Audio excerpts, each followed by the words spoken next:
That's the goal for today. Check, check. It is 6:30, Tuesday, February 13th, and at this time I would like to call our City Council meeting to order. We will start with Pledge of Allegiance, and invocation will be given by Mayor Daniel Mahoney. I pledge allegiance to the flag of the United States of America and to the republic for which it stands, one nation, under God, indivisible, with liberty and justice for all. You may reverence in the way that makes you most comfortable. Lord, I come to you in prayer right now. I ask that we as City Council are able to focus our minds on the business before us today.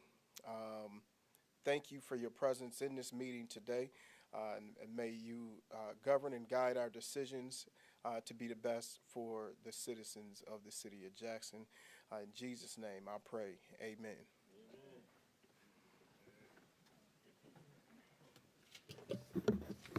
Madam Clerk, if you will proceed with a roll call.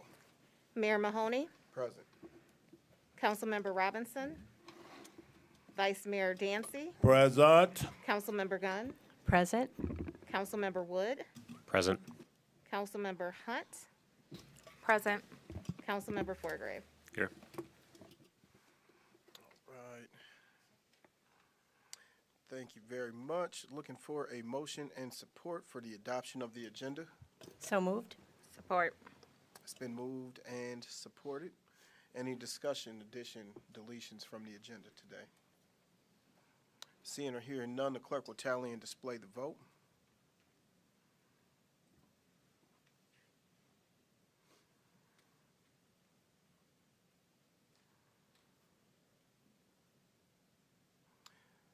Item passes unanimous.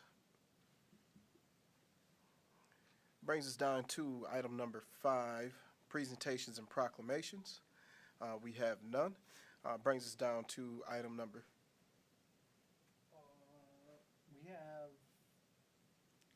We could do a presentation. Okay, we're fine. Yeah? Sorry, yes. Okay. Brings us down to item number 6. Looking for a motion and support to open public hearing on the MLK Corridor Reimagined project. So moved. Support. It's been moved and supported. Any discussion? Do just want to mention for public consumption that we will start with a presentation, and then we will shift to public comment after presentation. All in favor say aye. Aye. All opposed the same. Motion passes and the public hearing is now open. Mr. Dowling, you may proceed to kick us off. All right, thank you. Doing the presentation of Martin Luther King Jr. Drive. The corridor goes from South Street up to Morale. There's traffic signals at Prospect and at High Street. Also, when I was showing this to someone, they asked what the little green guy was, and I didn't even see it on the map when I first put it together, but that is where the Martin Luther King Equality Trail crosses the corridor that we're working on.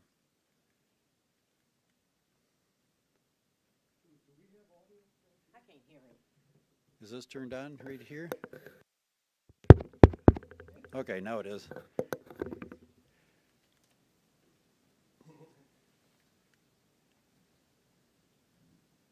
I was told this was going to work.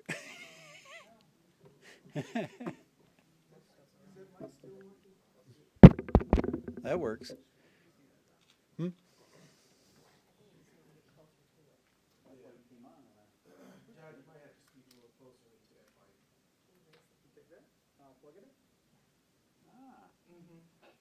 They forgot to tell you that. They didn't tell me that part.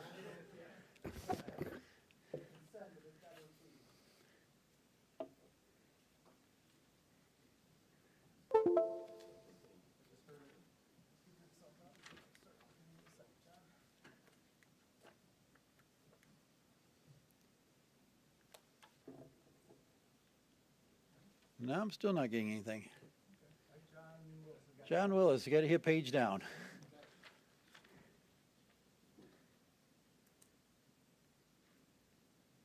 There you go. A little bit of history about the corridor. The first location of this road on any plats that I could find is 1872. The interesting thing is when the area up by Michigan Avenue was platted, originally this was Francis Street. And there was no Francis Street at Michigan Avenue in the original plats. In 1872 is where we find some further south. Somehow the road was extended up to Michigan Avenue. I've had Michigan Department of Transportation ask me how we got that road, and I'm kind of like, I don't know. It's just always been there. And so we have the roadway there.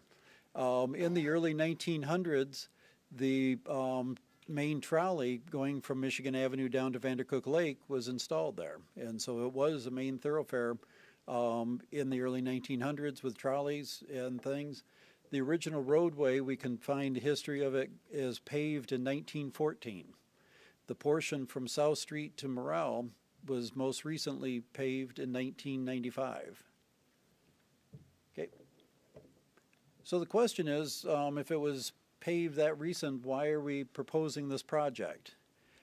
Partly when they paved it back then, it's a wide highway that they put in there. And so we're looking at trying to make it more livable, more walkable in that area. Also, when they did the work back in 95, they did not do anything with the water and sewer mains. The sewers were originally put in about 1907, 1910. The water, we know that they were in place by 1919. We don't know exactly what years. They probably were put in at the same time as the sewers. We're not positive. Either way, they're over 100 years old now in 2024. This would also provide additional parking on the street, and it will calm traffic. It'll add more green space and trees.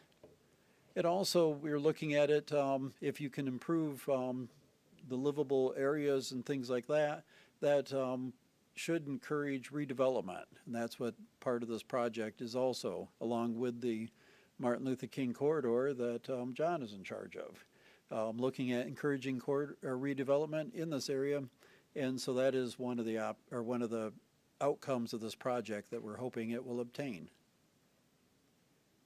The typical cross sections, the one at the top is the current one, and what we're looking to do, some people don't care for the term road diet. That's what the in the state and federal guidelines and that's what they're calling it, so that we follow that term.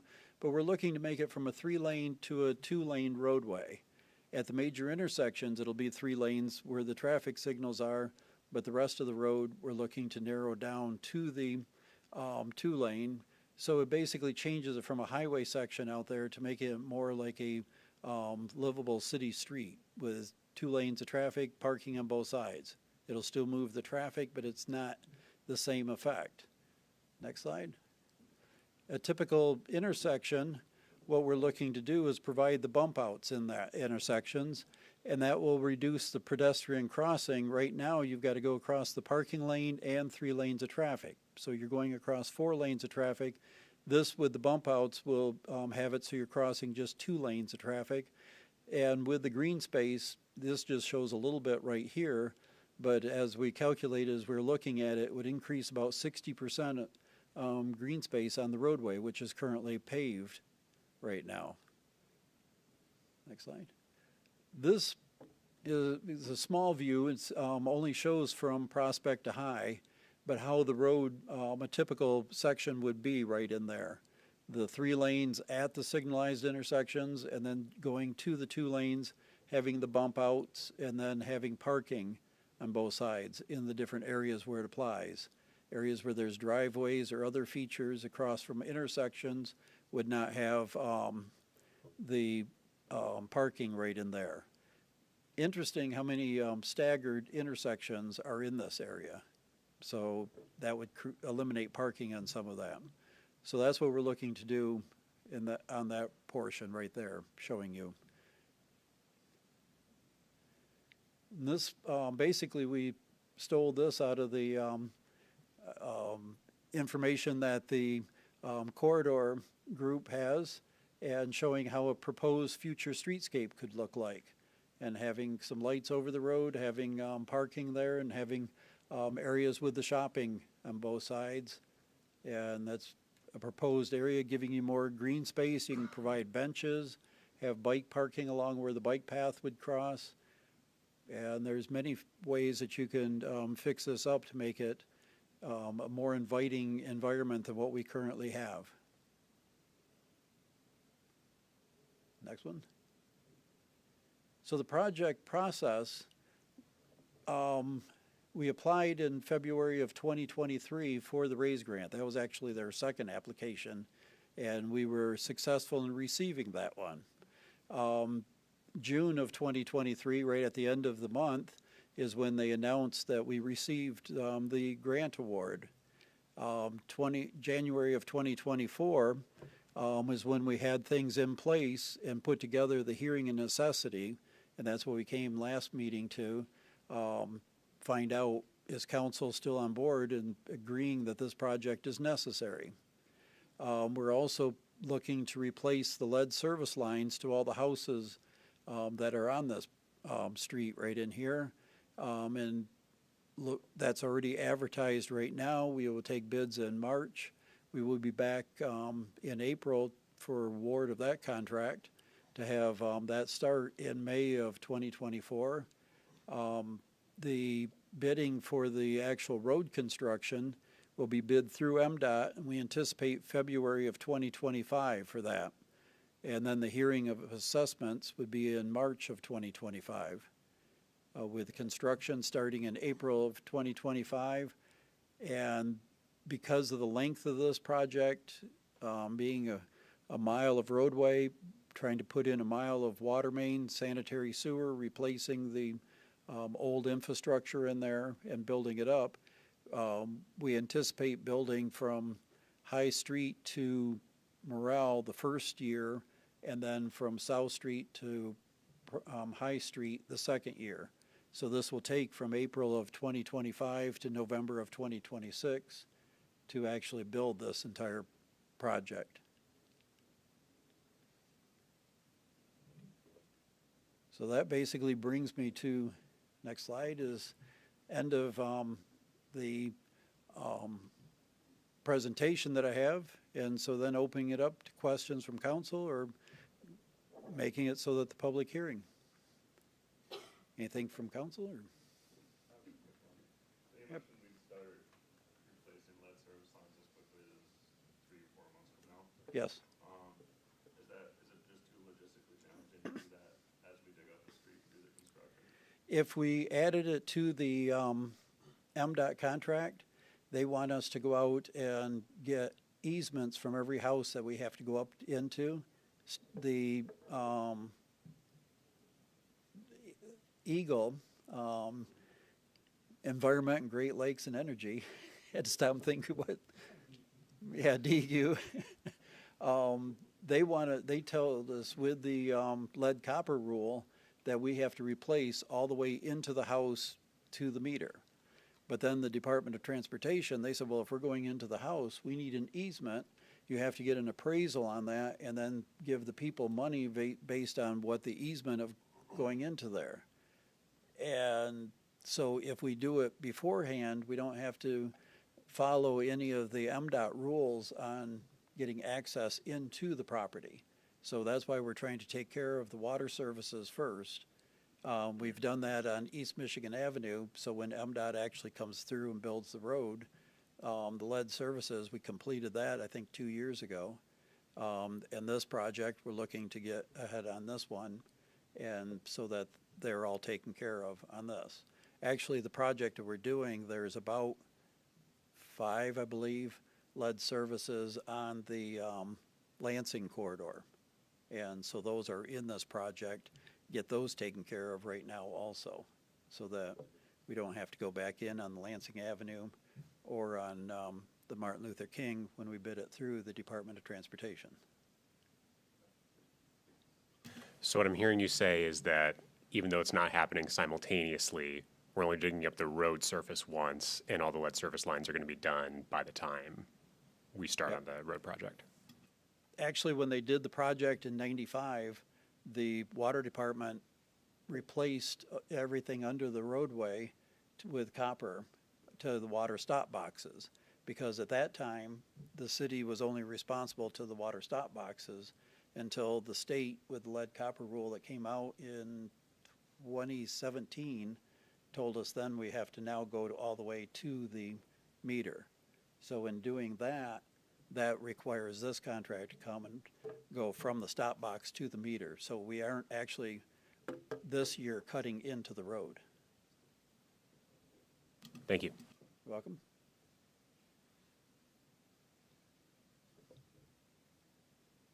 John, what is the plan to further inform the community of the information in this presentation? That we'll be working with John Willis in getting it out through the corridor, the CIA, and getting that information and getting it passed out through that area. He's already got a email network and mailing, and so instead of us trying to work independently of them, it's best if we combine together. Council, do you guys have any other questions before I open it up to our public comments?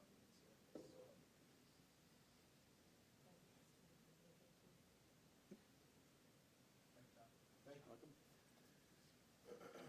Okay, so we will open it up for public comment on this public hearing now. I want to start as we normally do by reading the rules for speaking before City Council. Number one, each speaker will state their name and address. Number two, during public hearings, the City Council may enact a timeline on all speakers to ensure that all present get an equal chance to speak. Council members may answer questions during this time. 3, each speaker shall be polite and courteous to the council and the members of the public in attendance. While any speaker is free to express his or her opinion on any subject, no speaker may direct personal attacks at any member of the staff or council unrelated to the manner in which they perform their duties. Use obscene language while addressing the city council, or engage in disruptive or disorderly behavior during a council meeting. Number 4, should the mayor determine that any of the items listed in number 3 occur, the mayor may declare the speaker out of order. Number 5, if a speaker is declared out of order by the mayor and refuses to cease and desist from disruptive or disorderly conduct, the mayor may order the person removed from the meeting.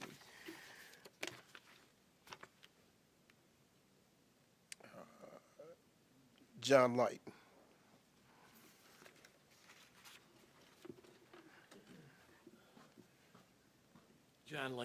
John Light, I live in Pleasant Lake, Michigan.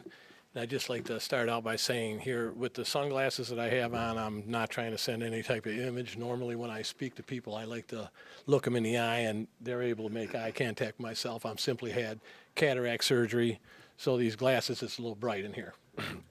So we're talking about the MLK Corridor Improvement Project, and I know the road diet is a lot for traffic calming, things and like that, but a lot of it is a beautification and something to attract businesses. So I don't know if we're going about this the correct way, because we are going to spend, well, first of all, you guys are going to have a little bit of a problem, because when you sent out, obviously there was a little pushback on the tax assessments that are soon going to hit the MLK. We saw people speak on that.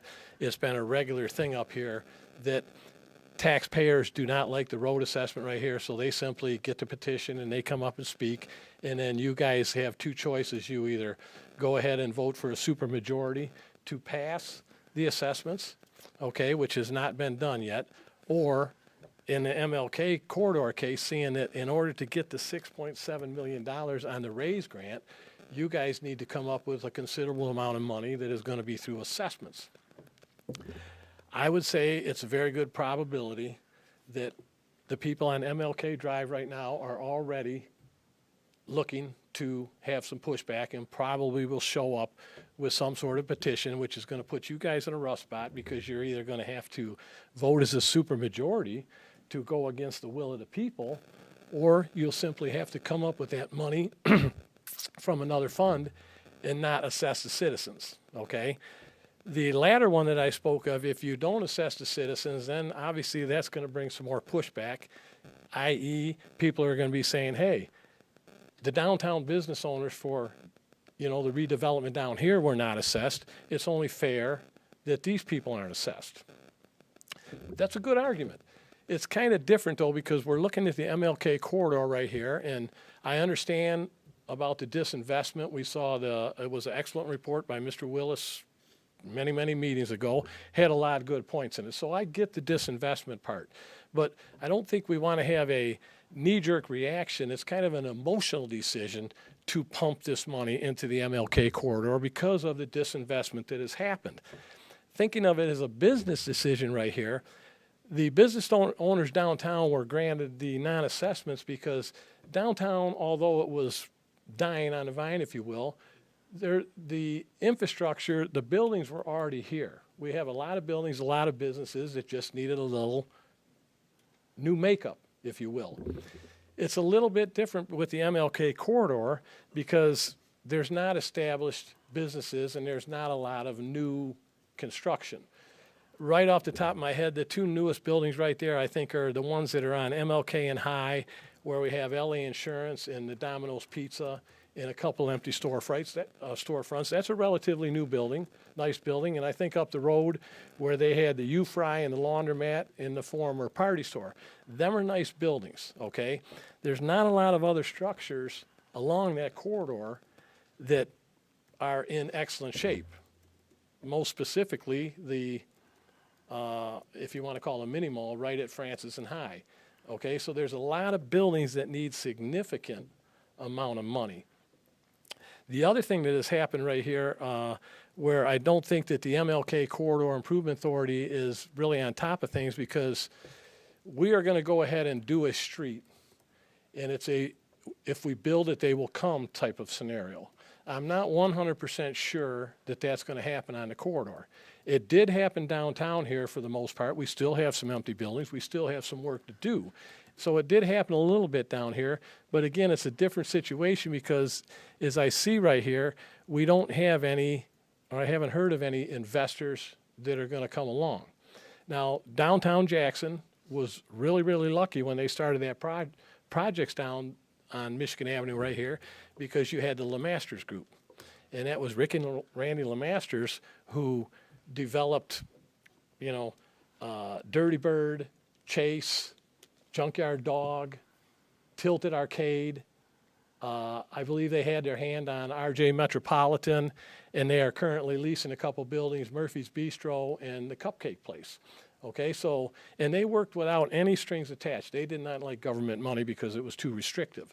So Mr. Birch, when he had that vision many, many years ago, he was lucky that he had these investors, which really, really helped downtown along. Now, certainly they weren't the only ones, but they were certainly a big part of that. As anybody that has followed that group, even before they started developing in the city of Jackson, they had many, many, many, many developments outside the city. It was like everything that they touched turned to gold. Very shrewd investors, lucky to have them around. I would like to see, before we invest all that money in the MLK corridor, a little more vision, or somebody with some vision, other than we're going to build it and we're going to hope people come. Because if you invest all this money in that and the people don't come, I don't know if that's going to help the south side, because the business is not going to come, and it's going to, in the end, it is going to cost them a lot of money. Now, we do have the only investors that I have that come to mind right there is it was recently that I believe it was the Autry Group. They want to build 24 homes on MLK Drive. They have first right of refusal on, I believe it was 8 lots, okay?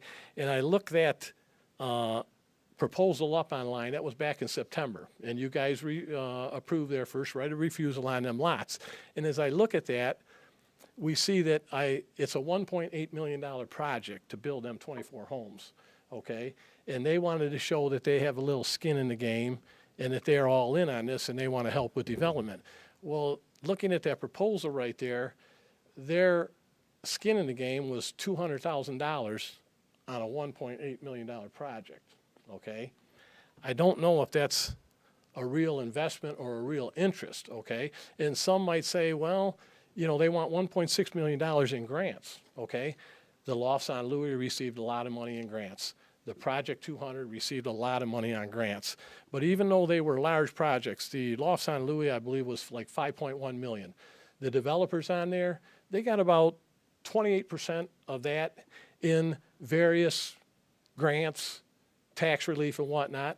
Okay, so it was like less than 30%. So they had 70% of their money into that. Project 200, again, funded by some deep-pocketed people. That was $18 million, although they did receive some grants. Again, it was well below 30%. So before that project gets started, I would think that, you know, you guys might want to have a little better plan than what we're looking at right now as far as investors go. So I feel like the MLK project, although there was a disinvestment in the south side of Jackson, I don't think anybody is going to disagree with you on that.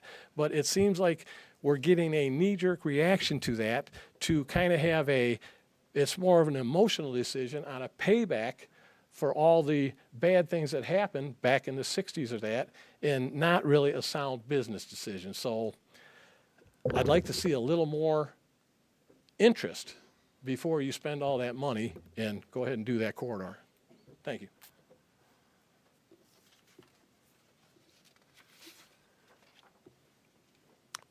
Ms. Kathy Moore.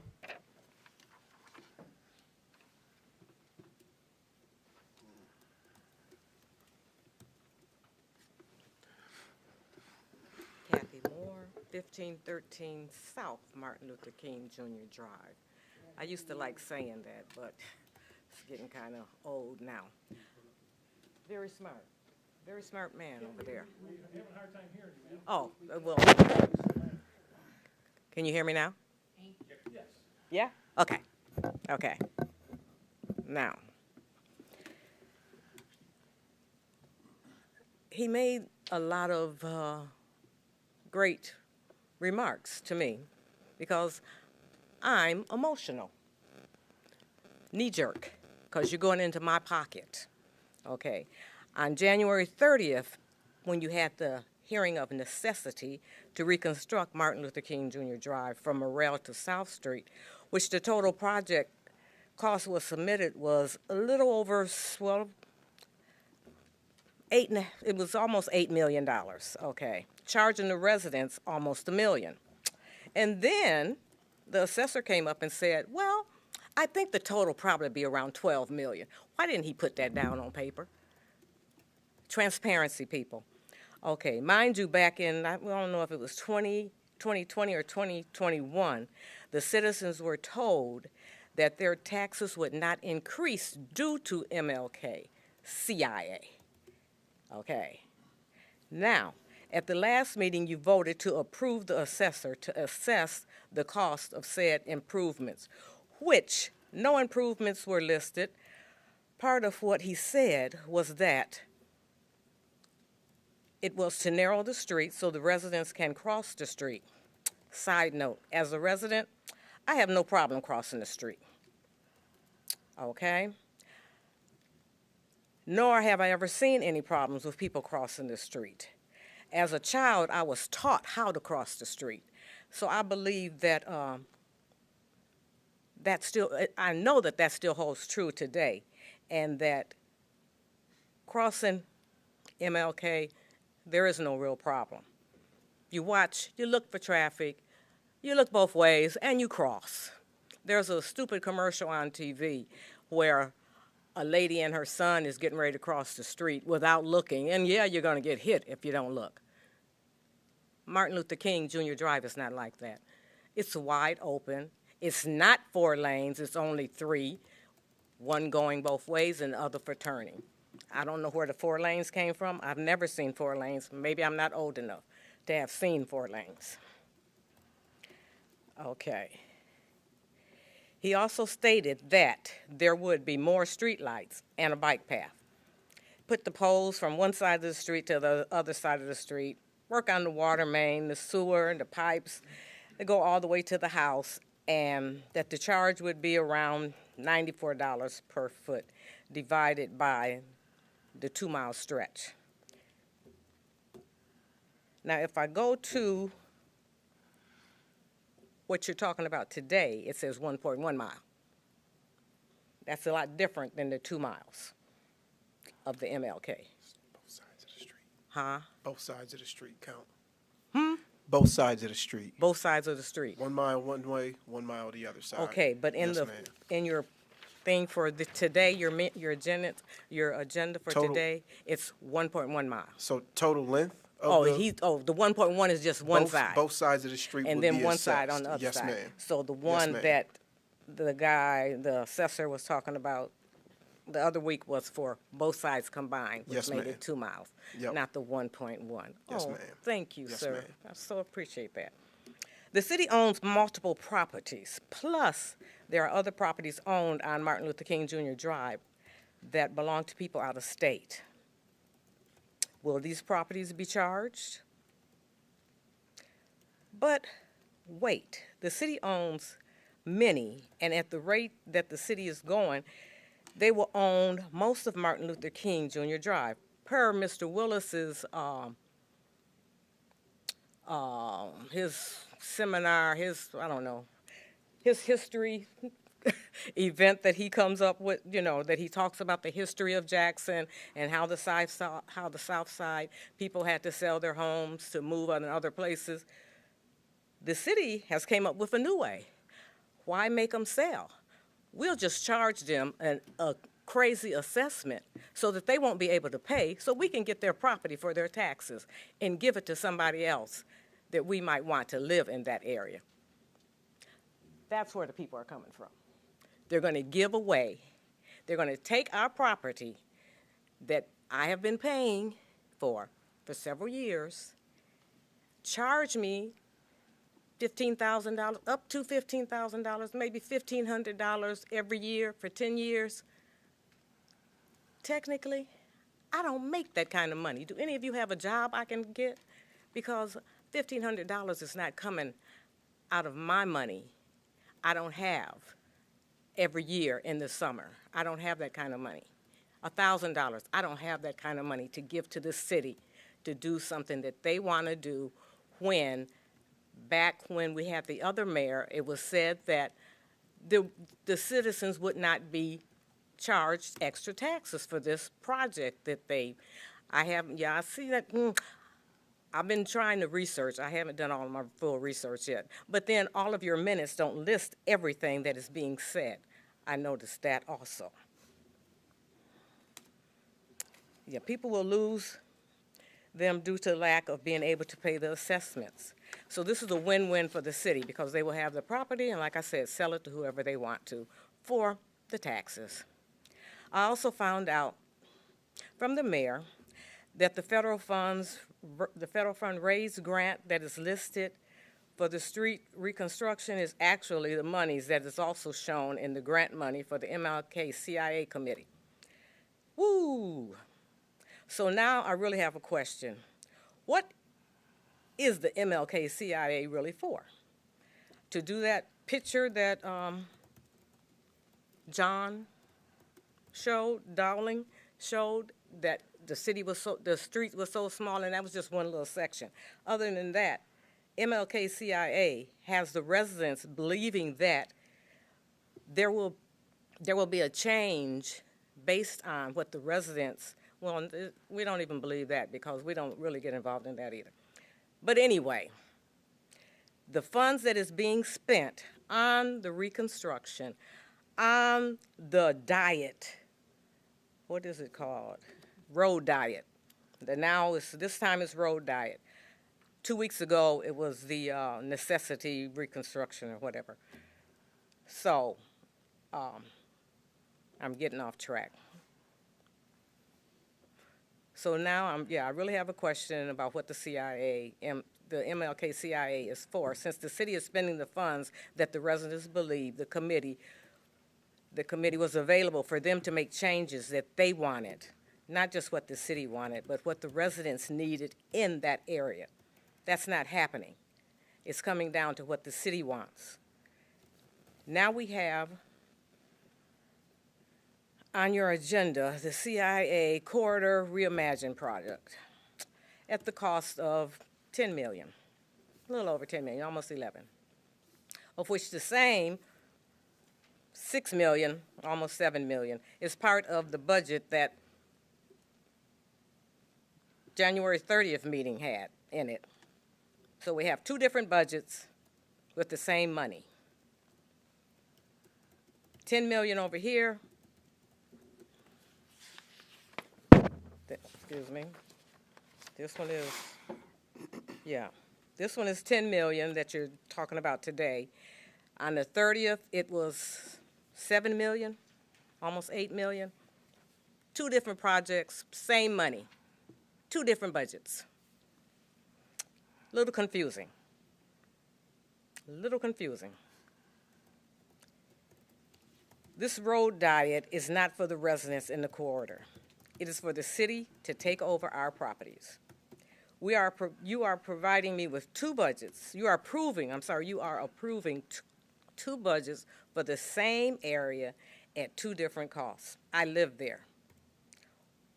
What you are listing is excessive as excessive noise on the one for today. Noise is a snowplow going 60 or 7 miles an hour, throwing the snow all over the yard, which then I, as a resident, have to come out and clean up. That's loud. Loud, which I don't have a problem with, the fire engines, rescue squads. Okay, they have to go fast to go to their emergency assignments.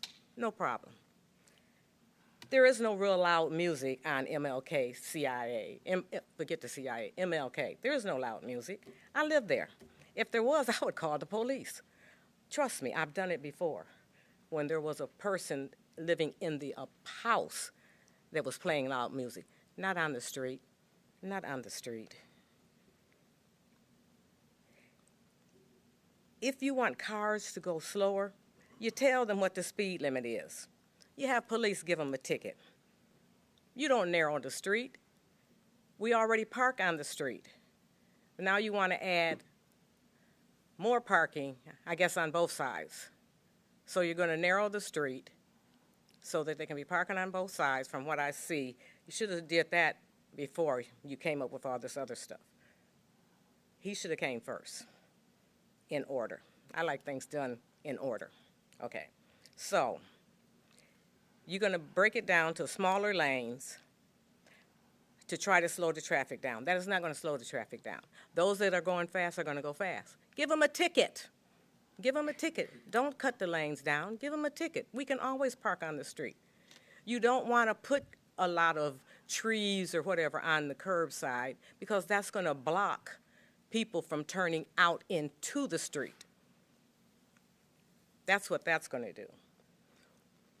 We only have 2 street lights.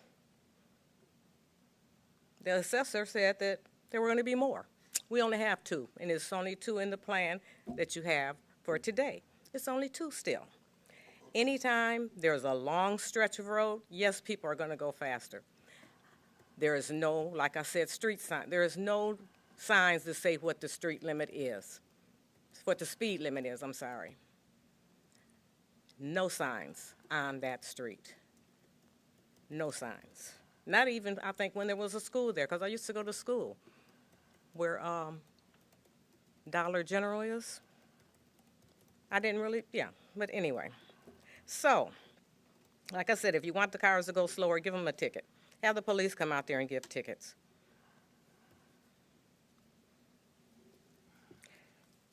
The corridor is not unfriendly for pedestrians, and there's no problem with maintenance on the street. The only well, I take that back. The only problem with the maintenance on the street is when the city comes in, works on the sewer main, and then half fills it in. So the blacktop that they put in is about, about 3-4 inches higher than where the sewer main is. So therefore, you got to dump when you drive by it, or you're going to go zigzag to go around it. As a resident, I don't want this, whatever this is. I don't want it. I can't afford it. If you're going to do it out of the money that you have listed in here, the 10 mil, without charging me, without charging the residents. You don't have two budgets, one budget to charge the residents and one budget that does not even mention the residents. Same thing is being done in both of them. Same thing.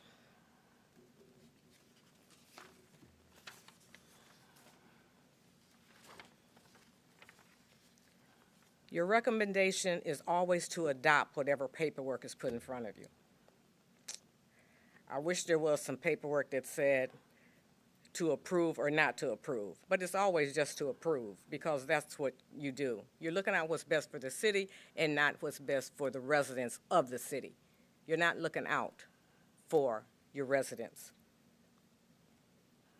You're only looking out for, like I said, for the city.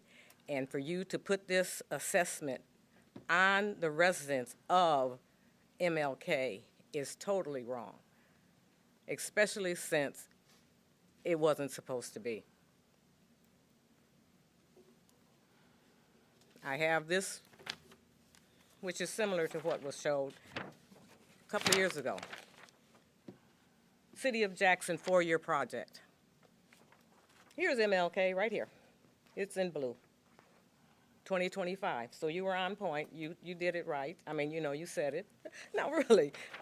You should have done 2 weeks ago. You should have been here first before all this necessity stuff came up so that the citizens will know what you're talking about. We didn't know, and still, I'm confused because this budget says one thing. Last week, 2 weeks ago was something else, and then MLK CIA is saying something else. So as a resident, I am totally confused with what's going on here.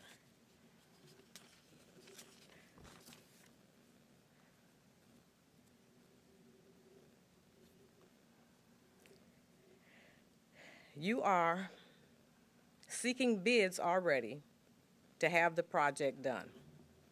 I guess that's the timeline that it takes because I saw the bid for replacing the sewer lines and all of that. Do the residents not have to sign for you to come into the yard to replace those pipes? That's a question of mine. I know in Flint they did have to sign. Maybe that was what he was talking about. If you get it done within a certain period of time, you don't have to worry about what the residents say. You just do it. Let them pay for it and just do it. Like I said, there's only two lanes and a turning lane. There's not 4 lanes on Martin Luther King. There's nothing wrong with the way the street is. You want to put some lines where we're already parking, do that. Do not continue with what you are doing, with what you are saying that you're going to do. Although I'm standing here talking, I know that it really doesn't make a difference because you're going to end up basically with my property. I've already heard a couple people saying that they're going to have to sell because they're not going to be able to pay the assessment for what is coming down the pipeline, which is all unfair. In my research, it took up a lot of my time, so I didn't get to write down everything that I wanted to say.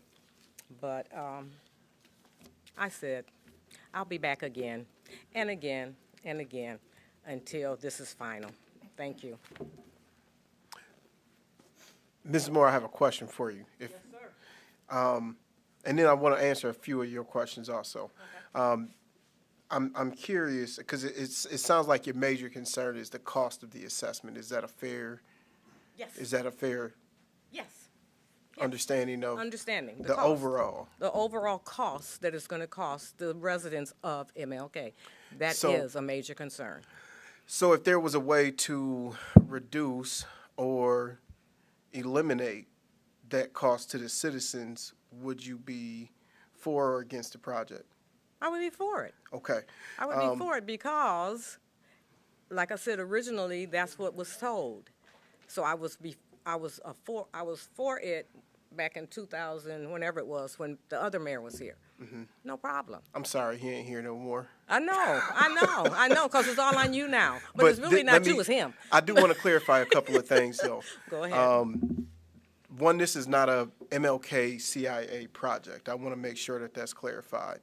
This happens to be a project taking place inside the MLK corridor, right? So when we talk about redevelopment from the corridor's perspective, we include reporting out that this grant was awarded to the city of Jackson, and that it benefits the work that the work and the efforts that the MLK corridor are doing.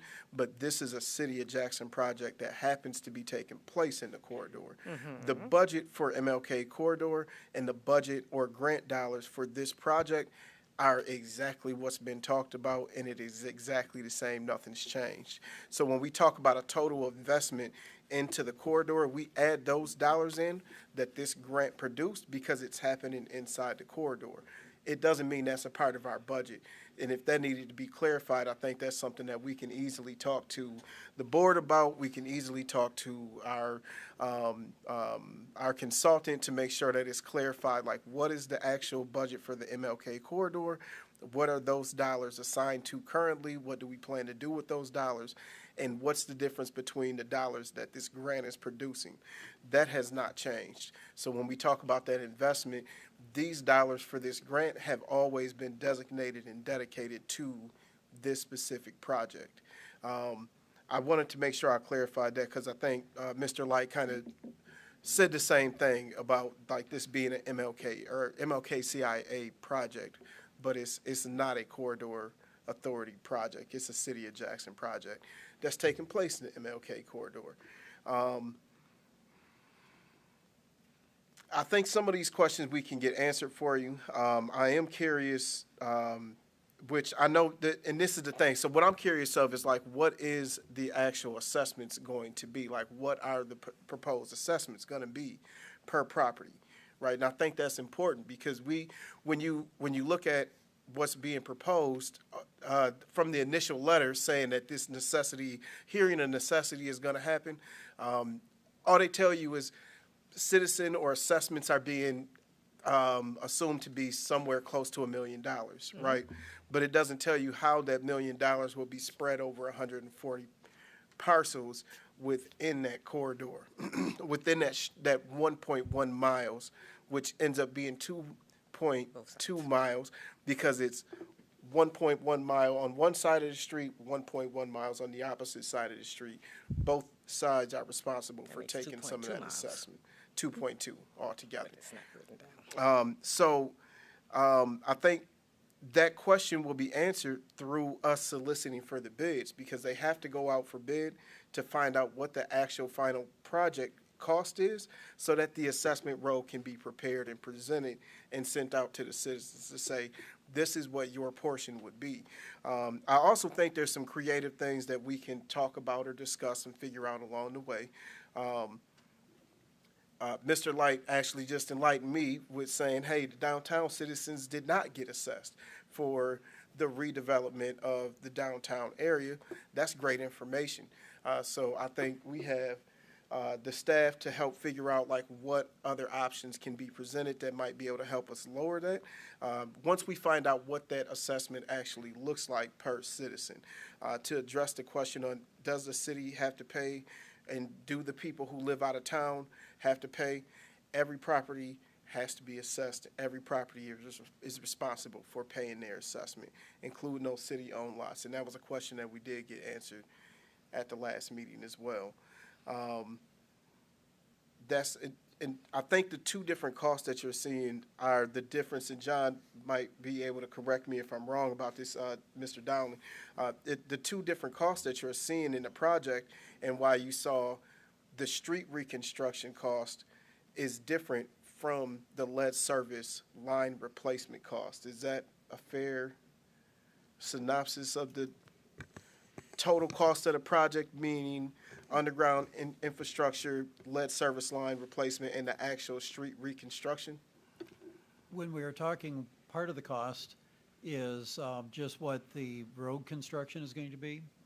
But then also with this road construction project, we're replacing water mains and sewers and such. And so we keep those separate because that's not going to be assessed, the water and sewer. So when we're talking about what is the cost of what's going to be assessed, that's where it's showing one number. But the total project. Sorry to interrupt, but that was another question that got brought up is the lead service line you just said. I just want to repeat what you just said because that sounds like a concern of Mrs. Moore's also.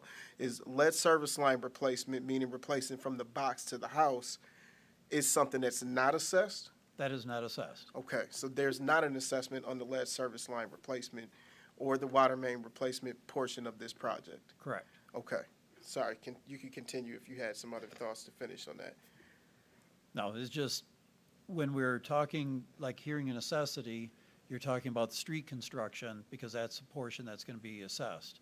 But then also, there's the additional cost that will be in the actual construction contract when it actually goes out, which will include the water and sewer replacements also. So as you're looking at this, sometimes it does sound like there's multiple costs, you know, we're talking about this and that number, but it's whether you're talking about what portion is the road portion that's dealing with assessments, or what is the total project with the road and the water and the sewer and everything. So that's where some of the different numbers come in at. And then, one more clarification. It was mentioned last time that there would be more street lights put in. That was in reference to like actual physical street lights to light the street up, not traffic signals, correct? Correct. Because there's two traffic signals in between those 2 points. Yes. The start and finish of the project, there's two traffic signals, meaning red light, green light. But the actual street lights will be increased to brighten up the area. So, We have Basically- streetlights. barely street lights down that strip. There's a streetlight on my corner. So I just, Don't mess with me.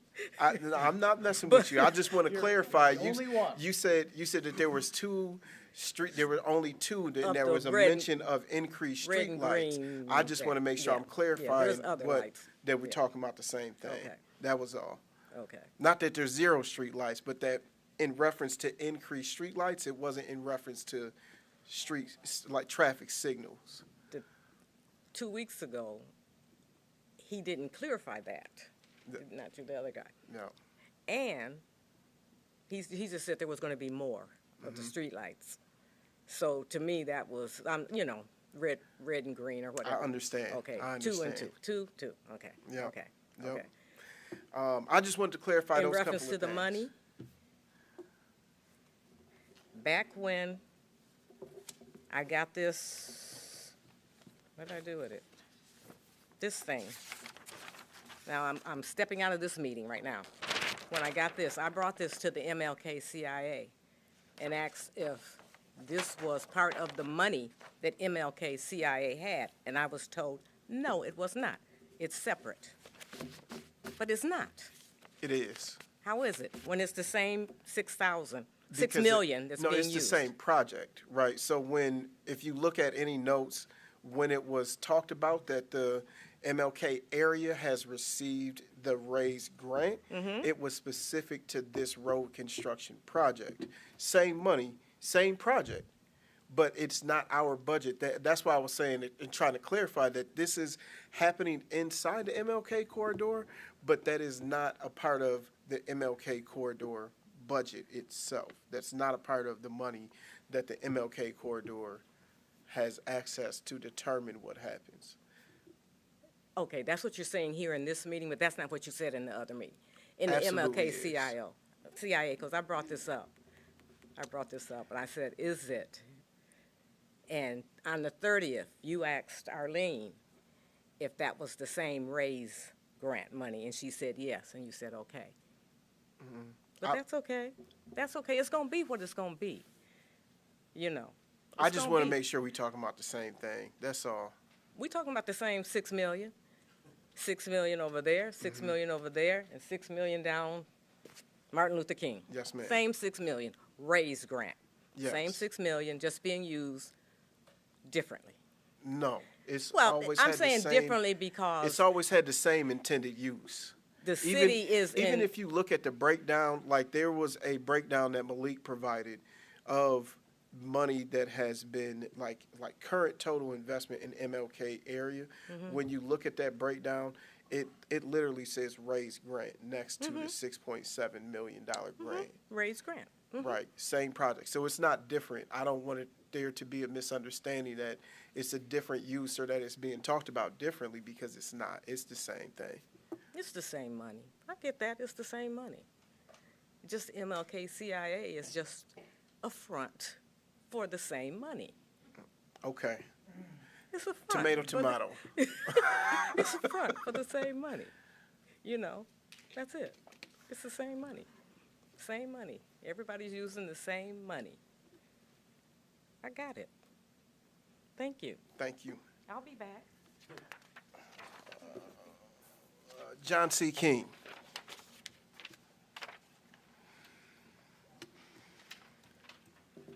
Thank you, Mr. Mayor. John King, 203 3rd Street here in the city. I got a dry cough from whatever I had. It's been over a couple of weeks ago, so if I start coughing, I apologize. John Dowling showed the vision thing, you know, the street. You know, the street seemed a little bit narrow for my liking, but part of that vision, it, you know, had the building with the name, the launch pad on. I thought, oh, that's interesting. Where have I heard that before? Want me to tell you? Sure. So why the MLK corridor, you know, the committee had that, you know, I don't know. So I guess my biggest concern is I know from being on the street several times, you know, the street's in good shape. The curbs are in really good shape. So the street doesn't need to be done. But yet, you know, there's all these extra things that, you know, I think are intended to help the corridor, the entire area there. So, and as was mentioned, the lead line replacements, that doesn't add any cost to special assessments. The city engineer, John Dowling, had mentioned that I think there's going to be a lot of consumer energy stuff that's going to be moved, and, you know, there's just so much stuff in here that it's really not a redoing a street that needs to be redone project. So I think, and maybe from some of your comments to Ms. Moore, maybe you might be able to look at doing something so that the residents there don't get assessed. I probably wouldn't have an issue with that, you know, because it's not the typical project that, you know, for when most people get assessed, it's like on my street, it's in really bad shape. So if the city can find a way to not assess them, I probably wouldn't have an issue with it. I think maybe the city should do that because it's not just redoing a bad street. It was mentioned that, or suggested to me, well, maybe, you know, employees might have to be laid off, you know, to find the extra funds for that. You know, I can actually think of some employees that, I think we could maybe do that, over the next 10 years and make up for the assessment. But that's sort of my big concern is, and even the last meeting, I think the very last item on the agenda was approving, like, for redoing streets, but there weren't going to be any assessments done on it. So, in this case, I guess I'm, if it can be done without special assessments, I think that would probably be more the right thing to do, because it's not the typical redoing a street like most are. So that's my thoughts. Thank you, Mr. Mayor.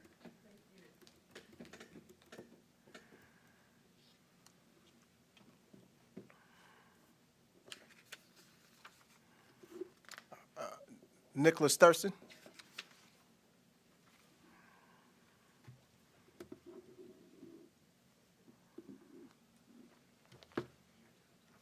Hi, my name is Nicholas Thurston. I live in Jackson, Michigan, 5th Ward.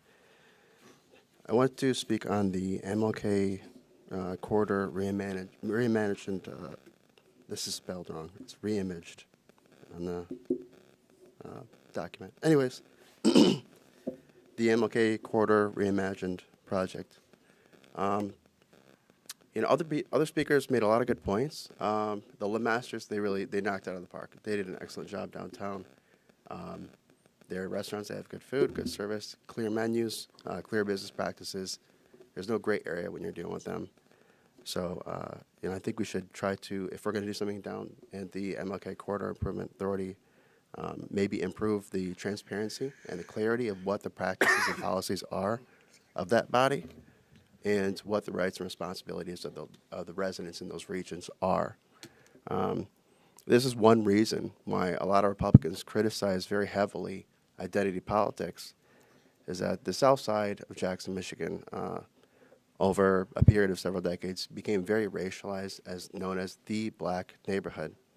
And as time went by, more and more businesses left, and diversity decreased, and it became virtually a totally segregated area, where it is now the black neighborhood. The name of the road was also changed to MLK, which further racializes this region. And the MLK Recreation Center, I think, also plays a big role in the racializing of the south side area. But there's less diversity there now than ever. Also with business owners, people complain about the lack of grocery stores and places to shop at for healthy food. A lot of those places were run by white people who very much enjoyed having the customers of whoever would show up to do business with dollars. They were ready to do business with them. John Wilson, who ran for mayor multiple times, his family actually ran the meat market in the south side. And so when people do make comments that he is some type of racist person, if you actually know anything about the guy at all, that's not the issue. That's not why he's upset about the way things are going. It's because his family was deeply invested and their businesses were lost to the increased racializing of the south side. And it created a very hostile living conditions for a lot of people there. And also it threatened the sustainability of the businesses that were there. There were grocery stores, there were bakeries and delis and supermarkets and all this sort of stuff. And now, obviously, the business climate is quite a bit different. I'm worried about the potential harmful effects of this project. And I heard what Ms. Moore said earlier. She's right. It does seem like there are now two governments for the south side instead of just one, where they come and ask questions and get the same answers, or, there's more transparency and clarity. Now they have to juggle, well, the MLK says this thing, city says this thing. There's all these different departments with conflicting information. There's now twice as many meetings that people already don't have time for. And like I said, I'm concerned that this could be a potential disaster and people will lose their homes. A lot of people are looking at putting their house up for sale because they won't be able to pay these. And there are ways that the city can, if the city is willing to do that, explore a way to give people a sort of a decreased burden on the tax assessments, not because of what they look like, but the nature of the project. This isn't a road that's in bad shape. This is a road that is being done as sort of a recreational reimagination project. This is a social project. It's not a construction project. I think that makes a big difference. There are a lot of good solutions that you can use. That way people, if they are receiving any sort of public benefits, that they don't get kicked off of those benefits. They will be able to keep, if they're on disability, food stamps, Social Security or SSI or whatever, Medicaid, Medicare, whatever, Section 8, sort of rental assistance programs. They can keep all those things and still be able to get financial aid, and it will not have any impact because it won't be deemed income. There's a way that they can do that. They can save in these accounts and increase their own purchasing power so that they can play an active role in the neighborhoods where they've lived, raised families, went to school, did everything that people do. Before this project came up, because a lot of this stuff wasn't their idea. And I totally understand. The South Side used to be a very, very beautiful, kind of a powerhouse neighborhood. It was where a lot of the wealthy people lived. And over time, we saw a lot of those people split up those houses into what they tried to do, an affordable housing sort of strategy. In the short term, it worked. But now they're, like she says, slumlords that are not really accountable to the people that they are neighbors to. And yeah, I hear what they're saying. There's definitely a potential for petitions to be circulated and successfully block any sort of assessments. So it would result in the city having to vote as a supermajority to override that. But hopefully the city will do the will of the people.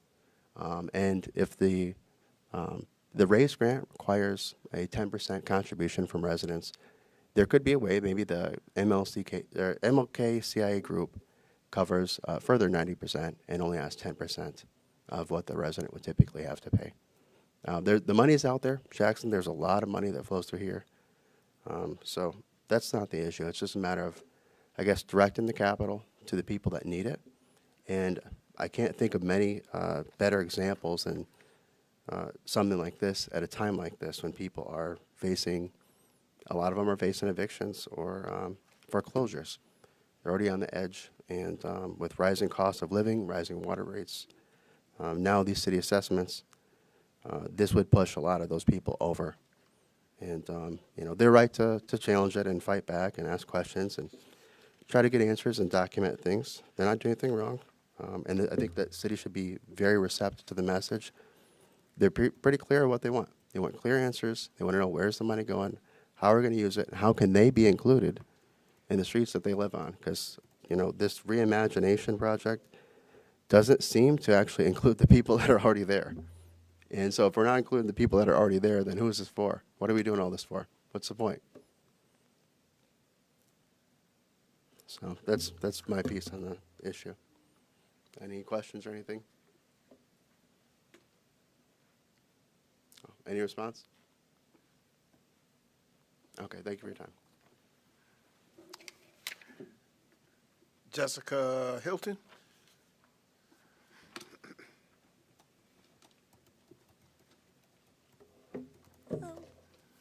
Jessica Hilton, also RAIN, R-A-I-N-E, 4257 Wellington, Jackson, Michigan, 49201.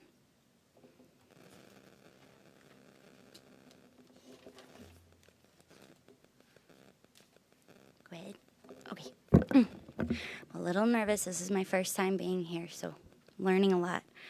A lot of what I have to say as well kind of goes on the tailcoat there, but I have a couple questions. The grant, what types of projects does it cover? Like, I know every grant has, like, its limitations, says you can use it for these types of things. What types of things was this one for? It is specific for the project that was presented. So it's just one project specific, the MLK development? For that project, yes. Okay, and I know that you had said that the water lines and such, those aren't covered under the grant and all of that. green space was mentioned. Do we have anybody in city council or that works for the city, or is it more of a county thing of anything that is sustainability, environmental sustainability related, green space, green energy? Does anybody know? We do have an environmental commission, That is like the city? City of Jackson Environmental Commission. Yes, we do. City of Jackson Environmental Committee. Thank you. There's a lot of learning today. So I know there was a concern about the cost of assessment, and it was brought up that citizens downtown were not assessed, and maybe they may not be assessed as well, at least for the water part, but they will likely be assessed for the rest of it. The development of this type automatically increases the property value, and a lot of Jackson's development has been specifically removing low-income housing areas that are accessible to low-income people. And I've watched the gap between social classes and what people can and cannot do for their families just increasing over the years, as it has nationwide. And so it's something I'd like to present that I don't know if anybody has ever brought up before, is considering the profitability of green space. There are a lot of grants that come, from state, federal resources. I actually had a conversation with Senator, she was elected, I think. Don't quote me on that, but Miss Sue Stevens. You know her? Sue Sheen? Sheen, yes. Terrible with names. She was a wonderful woman. Happened to run into her at a Jackson Coffee Company, and she and her campaign manager. And so I got talking to her, and she was the one who had developed and launched Washtenaw County's sustainability programs and such. And she had just finished handing everything off, and who actually happened to be her running opponent. But did not hesitate to give me contact information to discuss, what things would work, what doesn't. But I'm encouraging perhaps a paradigm shift. Is anyone here familiar with the 3 pillars of sustainability? No? So they talk about the 3 pillars being handled equally as a business model: your economy, your community, and your ecology, the environment. And in order to get any of this together, all 3 things must be considered equal in importance. And if there is more green space development with all of this, there is opportunity here to make that in turn profitable back, pouring money back into that system. There are a lot of projects that are available as well. A concern is also that the development like this, it's going to have the byproduct of increasing the property value, like I said. So there is only one outcome, and that's the people cannot afford to live there. There has been a significant reduction of affordable housing just in Jackson as a whole. And I encourage the idea of community and accessibility. A lot of people in these low-income areas tend to often be lesser educated.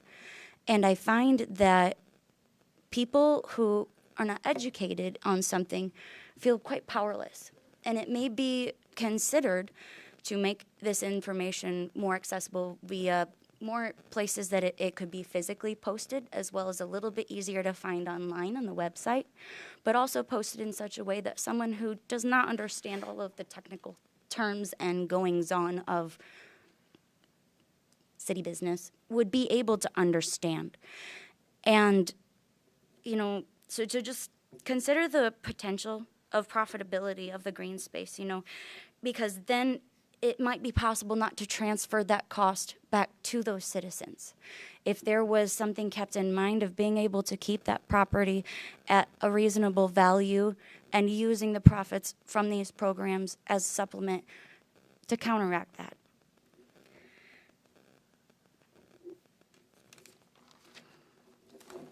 also considering that if this development space is being used, for bringing in new businesses, keeping in mind that maybe there should be a parameter of the types of businesses that would be most likely to bring employment accessible to those low-income areas. We don't need another JP Morgan that they can't work at. This is space that we could bring businesses that, even if it's, your minimum wage jobs, use it as an opportunity to create jobs that are more accessible. There's a lot of people that can't drive, they don't have a car.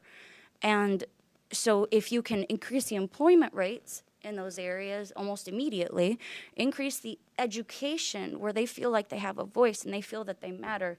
Imagine having a community of inspired people who feel that they matter, that they have a voice. And we lessen those gaps. It may be worthwhile. All of the laws, state, federal laws, everybody has environmental and sustainability on the back burner. But with deadlines coming up and emissions having to do this, and everybody's got rules saying you got to do this by this date, I think that it might be a good idea to start developing this aspect of it as well. It has been statistically shown as well that the benefits of having access to green space. You have to figure a lot of these low-income areas are very condensed in population. There's little parks. There is little physical green space. And the improved physical health, mental health, reduction in crime rates, the improvement of student success, by bringing these green spaces to these areas, but making sure that the areas are still accessible because we're not increasing cost for them. And using the green space for its profits to pay for that offset. So just an idea. And I think that might be all of my questions and comments. Thank you for letting me speak. Any questions or comments? It'd be great to have some feedback. I can do better next time. It's economy, so making the money. Then community, your social impact. And ecology, or the environment. And also maybe creating a position or two for someone who would be passionate about getting all of these broken pieces. Today I went to City Hall, I went to 3 buildings, and everybody had a tiny piece of something, but there's no big picture yet, no plan. And if we can work it into all of this now in the early development stages, I have found that the systems that work best are those that have the strong foundations right up front. It needs to be something that is easy to maintain, number one, something that is cost effective, and you're not going to get anybody to buy into it if it's not appealing that way. So helping to educate not just the low income people, but businesses as well, to start shifting this paradigm. Because then, if we have a community of educated people shifting this paradigm, then naturally the community and the environmental things come up with it while everybody's focused with the money. They just come with it. And you set the stage for all 3 up front. Now I'm done. Thank you so much. You're welcome.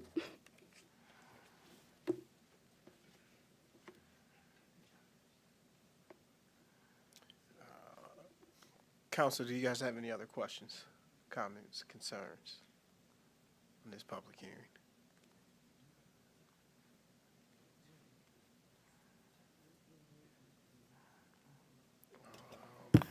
Mayor, you mentioned other considerations regarding the assessments. Can you speak more to that, please? What's our thoughts? What's your thoughts? My thought is to charge our city manager, our public works department, and possibly John Willis to use their collective brain power to present some options for us. The nice thing is that we have some time, but I think the most important thing that we have to do right now is to get those bids together, so that way we can find out what those assessments actually look like. I think that it's, to me, I think it's trying to eat the elephant in one bite.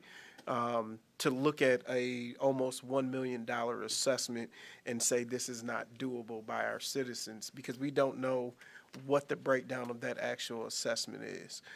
So until we get those assessments back to find out exactly what that road looks like, I don't think that's a bridge that we can cross, because we're not quite there yet. But I do know that we've heard several people who I've heard it. This is maybe not the first time, but a very unique time where I completely agree with Mr. John King. I just want to put that on record. I appreciated his comments. I appreciated everybody's comments for that matter. I know it's a major concern, but I think that this is an opportunity for us to lean on those individuals who get paid the big bucks to do what they do, to help us figure out how we address this situation in an equitable manner.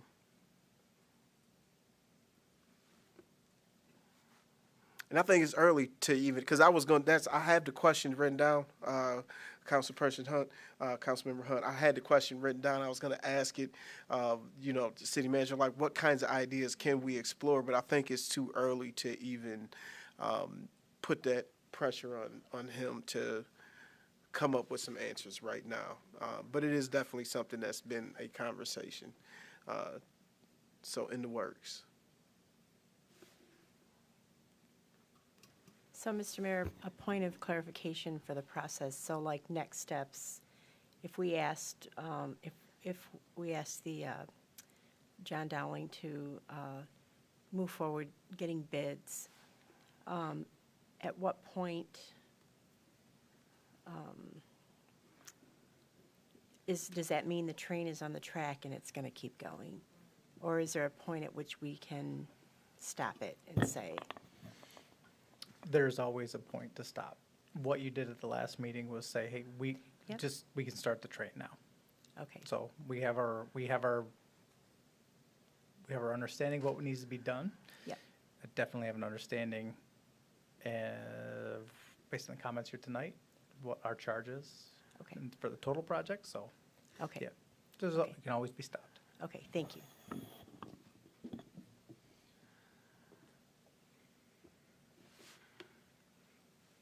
Council, any other concerns, questions, comments? Was that enough clarification for next steps for you?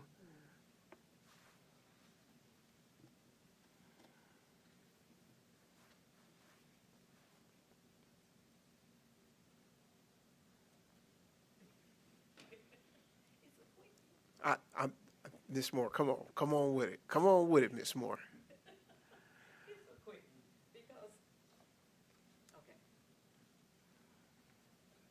2024 water service replacement. That's where I got the 1.1 miles. So that means they're only doing one side of the street? Look at it, that's what it says. One water main. Huh? You need water main to go one time, you don't need two times. Okay, so that's the 1.1, so it's not 2 miles. So the 2 miles was only 2 miles applicable to the assessments being broke down between both sides of the street.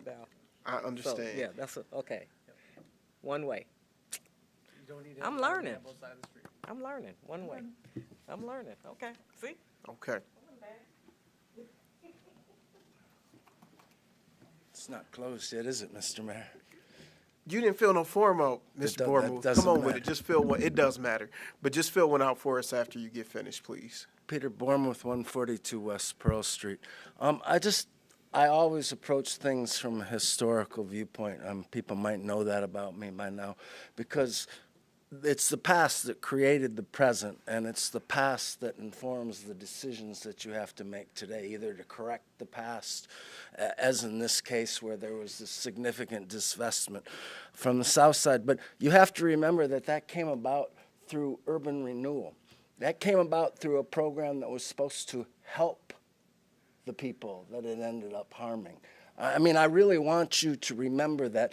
And the ultimate fact about urban renewal, whether it's done through government funds or through private funds, is that it always displaces the population that's already there that can't afford what you're going to build. That's a fact. That's true in New York City or true in Jackson on Francis Street, MLK. So I just want you to keep that in mind. You're putting out two visions that are essentially incompatible, historically at least. And if you think you're going to change that, then you better do some real planning. Thank you. Council, any further questions from you guys?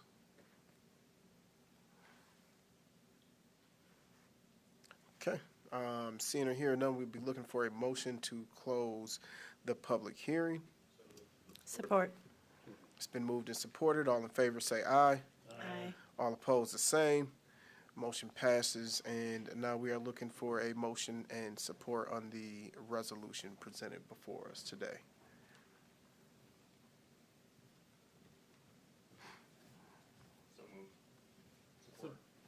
It's been moved and supported. Any discussion? Seeing or hearing none, the clerk will tally and display the vote.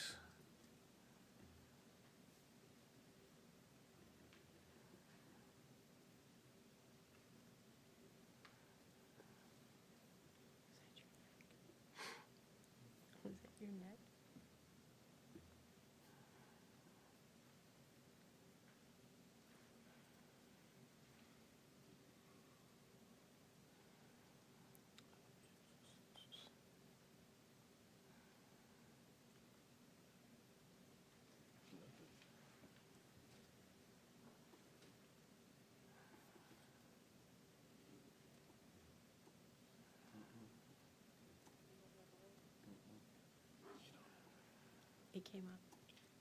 Now you voted. There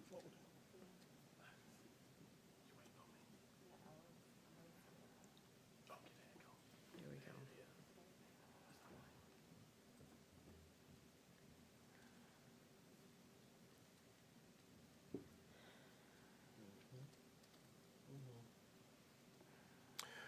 Item passes unanimously, and that brings us down to item number 7, citizens' comment. And I will kick us off how we normally start. I will read the rules for speaking before City Council. Number 1, each speaker will state their name and address prior to addressing council. Number 2, each speaker is limited to up to 3 minutes during the citizens' comment portion of the meeting. Council members will not debate or answer questions at this time. Number 3, each speaker should be polite and courteous to the council and members of the public in attendance. While any speaker is free to express his or her opinion on any subject, no speaker may direct personal attacks at any member of the staff or council unrelated to the manner in which they perform their duties, use obscene language while addressing the city council, or engage in disruptive or disorderly behavior during a council meeting. Number 4, should any speaker cause a breach of the peace through their conduct, the mayor may declare this person out of order. Number 5, if a speaker is declared out of order, by the mayor and refuses to cease and desist from disruptive or disorderly conduct, the mayor may order the person removed from the meeting. Number 6, each speaker may speak once under public comment and may not yield their time to others. Mr. Nick Thurston.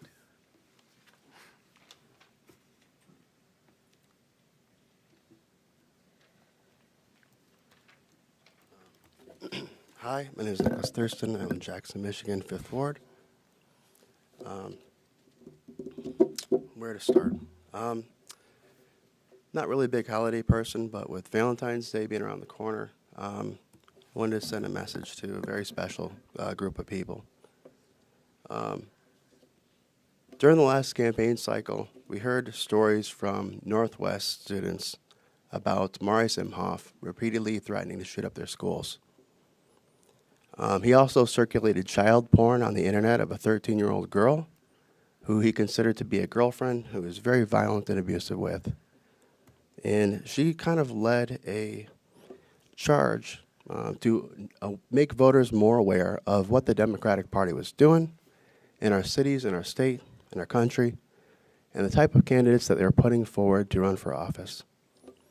So we sent somebody to Lansing by the name of Kathy Schmaltz, who has been fighting for the people of Jackson and the Northwest students every single day while she's in office. She made some improvements to pre-existing laws and passed some new ones that enhance protections for people who have been abused by anybody who is in a position of authority or wields political power that might prevent you from filing a police report and seeking justice.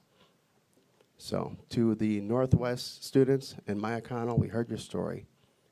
And we just want to say that people have been working around the clock to try to make things better so that what happened with Mari Simhoff abusing you does not ever happen again to any other students in any American school district.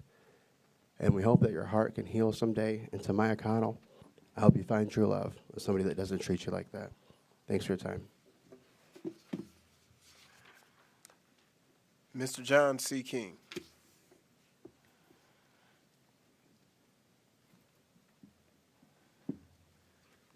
Thank you, Mr. Mayor. John King, 203 3rd Street here in the city.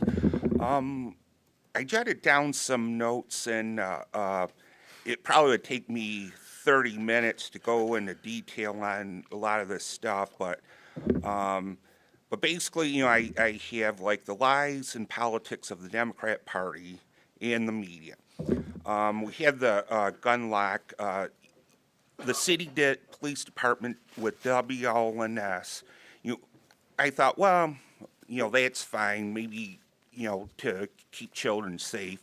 But then with the MSU shooting and all the politics and, you know, I figured out, okay, it's a political move to have this here in the city of Jackson, and you got WLNS and, you know, sort of the anti-Second Amendment stuff going on. Demon Dana Nessel suggesting that the laws that are going into effect today made major differences, you know, across the country. It's just a lie. Hopefully, maybe it can save some lives, but it's not going to make major differences. You know, we got the T.A. Wilson School that, you know, TJ wants to somehow get a miracle and be able to purchase it. And, you know, that's sort of a Democrat Party thing that, you know, oh, let's have all these encampments and, you know, it's going to save lives. No one's life has actually been saved. It's just saving them money on rent or, you know, whatever. You know, there was Joe Biden he claimed he was exonerated. Actually, that wasn't the case. And he ends up giving a speech the night after it was announced that, you know, they're going to let him off.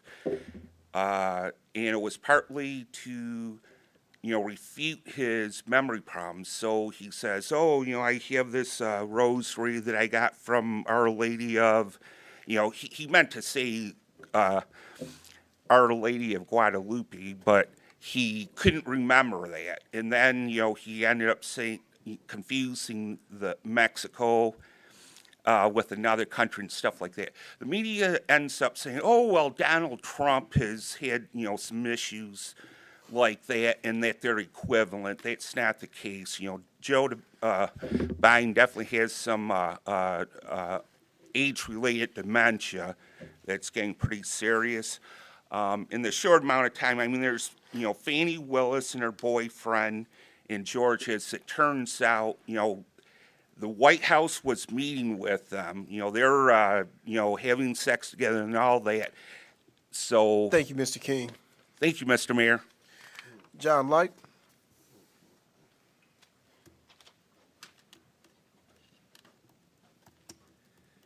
John Light, Pleasant Lake, Michigan.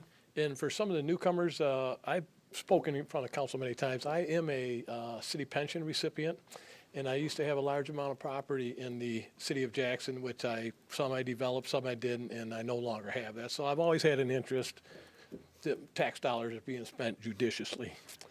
Just a couple comments on how information is being disseminated out of City Hall lately. Now, the City Hall has a public information director, Mr. Dimick. He makes a nice wage, and his job is to disseminate the information. Now, the reason we have a PIO is so we don't have conflicting statements. So when we hear something come from the news outlets or that, we would have to assume that that came from the public information officer because that's his job. We had an instance on the last council meeting right here, and it was reported on the news, the council meeting that was canceled back on the 16th, I think it was. So we were hearing on the news, we assumed that came from Mr. Dimick. He talks to the news outlets that the meeting was canceled because of bad weather, okay? The Wednesday, when Mr. Mahoney does his daily thing on the GOC show right there, okay, we found out, or we heard that the council meeting was canceled because of some unfortunate circumstances, okay? So we get two pieces of conflicting information right here, and where that goes wrong is that leads to other stories coming out of this. We've also heard that the reason that the meeting was canceled because Ms. Hunt had a conflicting school board meeting. Now, as the citizens hear this, they have a hard time, what to believe. We hear three different stories when we should be able to hear some facts. Now, this sheds a bad light on our newest member right here. I was here for your interview, ma'am. Probably nobody else was in the room. I don't even remember. It was not highly attended, okay? You seem like an intelligent, well-polished individual. These are the types of things that you're going to have to deal with. You probably have already dealt with them on the school board issue, so, welcome to the jungle on that, okay? Another thing I want to bring up is we also heard the mayor talk on the GOC show last year about the JPS recreational millage, okay? And he was correct on that when he was asking about the millage. He was correct. He told GOC that it's no big deal, that it's a renewal of a millage that's already there. Well, probably what would have been a good thing to say also in that interview is, although he is correct, that is a renewal of a millage. I believe that millage is billed at 0.495%, which is a little less than half. That millage is going to go up to 3/4. So I guess as a listener or somebody that is paying attention to city business, I would like to hear, yeah, it's a renewal of a millage, but it's also a renewal. It's also a renewal that has an increase. Thank you. Peter Bormuth.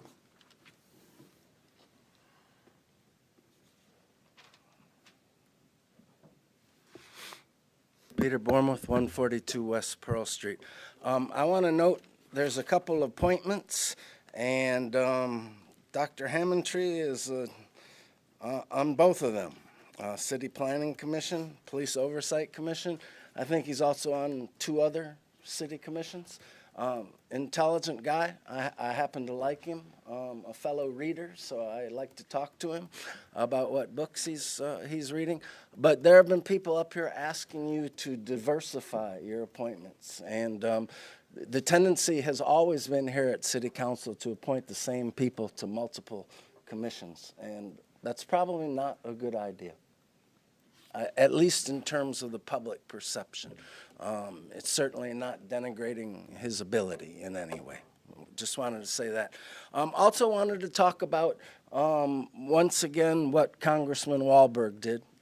He went to Africa, to Uganda, and he basically supported a law that penalizes homosexuality with capital punishment.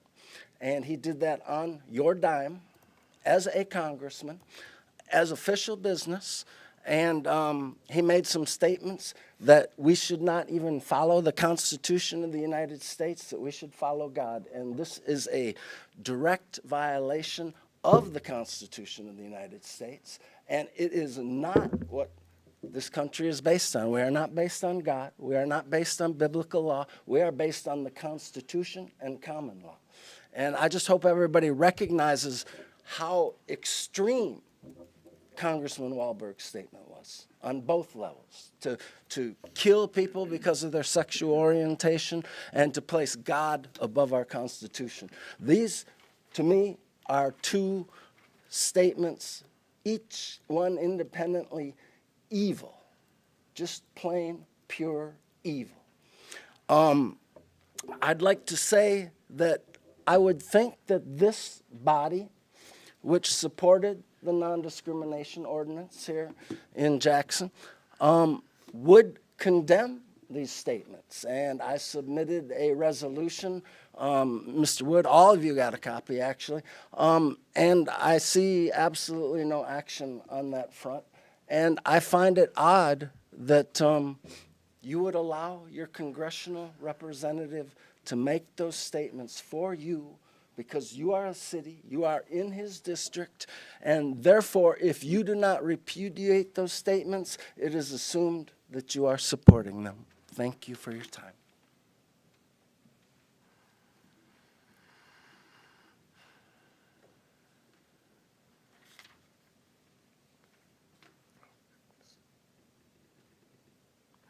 Okay, that concludes our citizens' comments. That brings us down to petitions and communications from city staff and other governmental entities to be accepted and placed on file. Looking for a motion and support for item A to be accepted and placed on file, the City of Jackson's 2023 annual report. So moved. Support. It's been moved and supported. Any discussion on the item? I found it very informative. Thank you to the staff who put that together. I think it's a great way to summarize the work that's happened in the last year. Thank you.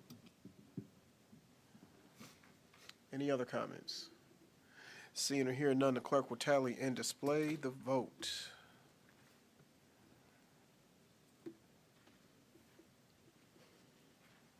Passes unanimous. Brings us down to item B, looking for a motion and support to accept and place on file the MLCC transfer ownership license. So moved. Support. Been moved and supported. Any discussion? Seeing or hearing none, the clerk will tally and display the vote.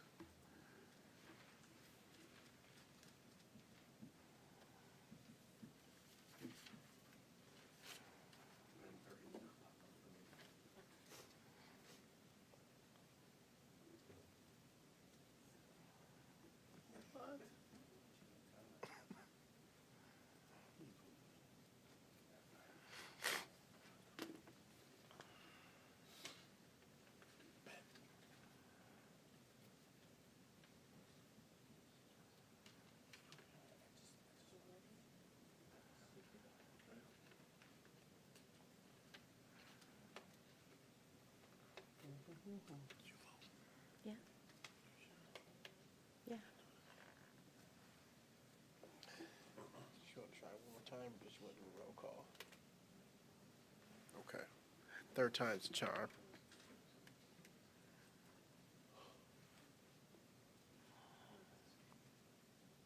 Passes unanimous and brings us down to our consent calendar. Looking for a motion and support on the consent calendar. Support. Moved and supported. Any discussion? I have something, Mr. Mayor. Yes, sir. On item 6B, the address to be licensed is blank. We got word, that's because the applicant was going between two different places to lease. We got word today that on the address to be licensed, it will be 100 West Washington Avenue. Bloomfield Building.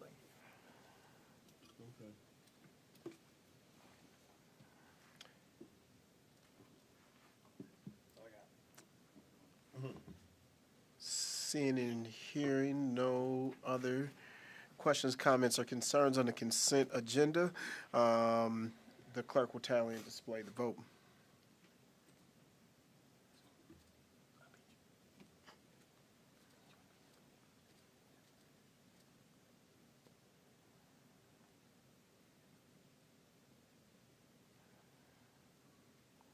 Item passes unanimous. We have no other business. That brings us down to new business. Item A, looking for a motion and support to approve the Booze Recreation Center Phase 3 contract to R.W. Mercer of Jackson, Michigan for the amount of $545,000. It has been moved. Is there a second? Support. Supported. Any discussion? Seeing or hearing none, the clerk will tally and display the vote. Item passes unanimously. Brings us down to item B, looking for a motion and support to approve the sale of city-owned residential property located at 206 West Argyle Street. I'll make that Excuse me, motion. For the amount of $4,000 to Conrad Hunt. Yes, sir, motion. Second. Been moved and supported. Any discussion on the item? No. I'm just very excited. This is a neighborhood that I think would really benefit from this redevelopment. I think this is really exciting that we're having this property get off of our books and onto a private developer. Agreed. Seeing or hearing no other discussion, the clerk will tally and display the vote. Item passes unanimous.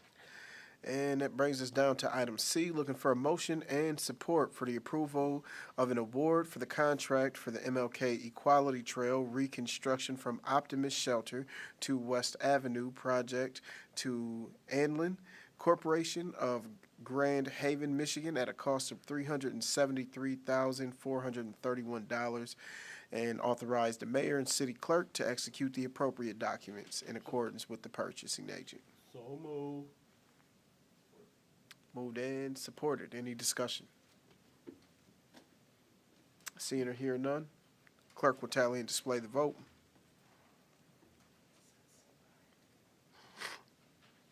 Item passes unanimous. Brings us down to item D, looking for a motion and support for the renewal of the contract with Michigan Agribusiness Solutions of Saginaw, Michigan, for the hauling and land application of biosolids from the wastewater treatment plant.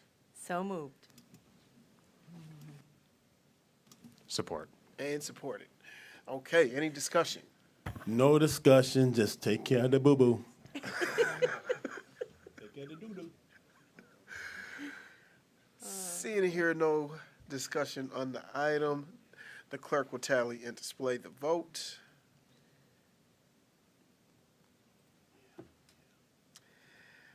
And that brings us down to our council member comments. Let's go ladies first with Council Member Hunt.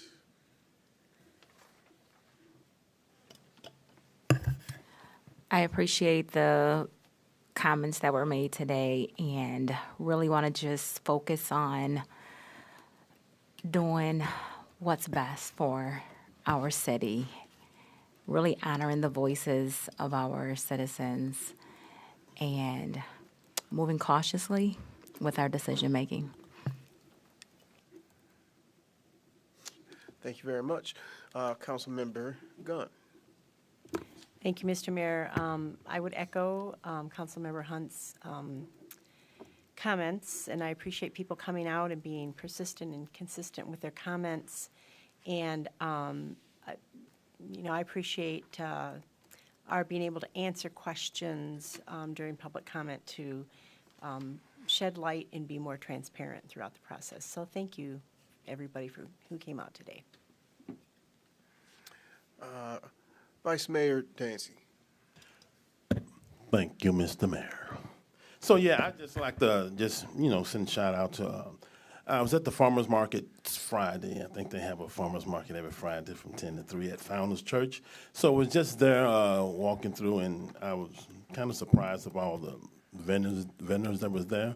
Dottie is doing an outstanding job, I think, since I've been here, and she's probably one of the best market managers that I've seen been around. She does a real good job getting vendors in, working on a lot of things, trying to bring vendors in, trying to bring foot traffic in there. So just want to give her a shout out in the farmers market. They're doing great things. And if you haven't been to the indoor farmers market, just get a chance to go by there on Fridays, and you'll see the amazing different things they have to offer there.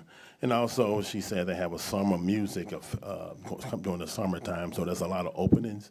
So if you know anyone who want to sing or play the banjo or whatever they want to do, show up, get with her. I'm sure she can get you on schedule. Come out and shake your leg, do the funky chicken, whatever you want to do. Appreciate you. Happy Valentine's Day. Happy, what is it, Fat Tuesdays? What is it? Fat Tuesdays. And happy Joy. I'm still going. Happy Joy. Thank you, everyone, for coming out. You can leave right now. Councilmember Forgray. Just a couple things. I decided to save it till the end instead of talk about it during the public hearing, but there was talk of recycling some of those funds back into the MLK area. And then also there was some talk of property values going up and in turn property taxes going up. And there was also some talk of education, and in the spirit of learning about how this all works, I would encourage anybody who's so inclined to look up what a tax increment finance authority does, what the MLK CIA is, and also Michigan's Proposal A from 1994. And that's it for me. Councilmember Wood. Good evening. I wanted to thank the city staff who answered a lot of questions for me in the last couple of weeks, including, but not necessarily exclusive to Kelly Hoover, John Dowling, Mike Osborne, and Shane Laporte. Mr. Osborne was telling me before this meeting that actually the biosolids contract that we approved was the same vendor and actually the same dollar price as last year. And I think in this environment to not have a price increase is pretty incredible. So kudos to DPW for getting us that. Also wanted to thank everybody who came out for public comment and the public hearing. I think this is probably some of the highest quality discourse we've had up here at the dais in a while. So thanks for coming out. Appreciate everyone's work. That concludes my report. Thank you very much. My comments will be pretty quick tonight. First of all, I thought you had left. Hey, I corrected those comments the following week, but I appreciate you pointing that out. I'm human. I make mistakes. I made a mistake. I own my mistakes. I owned it, and I also talked about it the following week. I don't know if you caught that. The following week with Greg, he said, hey, that was incorrect. And I was like, as soon as I left, I got 50 phone calls from our staff making sure that they corrected me, and I apologize. I make mistakes sometimes. It's a lot of information to remember, but that is very important to make sure I'm telling accurate information. And I agree with what you're saying, that all of our information should match, which is why I think it's important for us to provide clarification, which I did in that following week. Just wanted to make sure I mentioned that. Thank you, Mr. Dowling, for the presentation tonight. And because I know my wife is watching, happy Valentine's Day to my Valentines for the last 25 years. I will see you shortly, and enjoy spending life with you in general. And happy Valentine's Day to my daughters, because I know they are probably unwillfully watching this also right now. That's it, Mr. City Manager. Nothing for me tonight. Looking for a motion to adjourn. All right, supported. We are adjourned. I'll see y'all next week.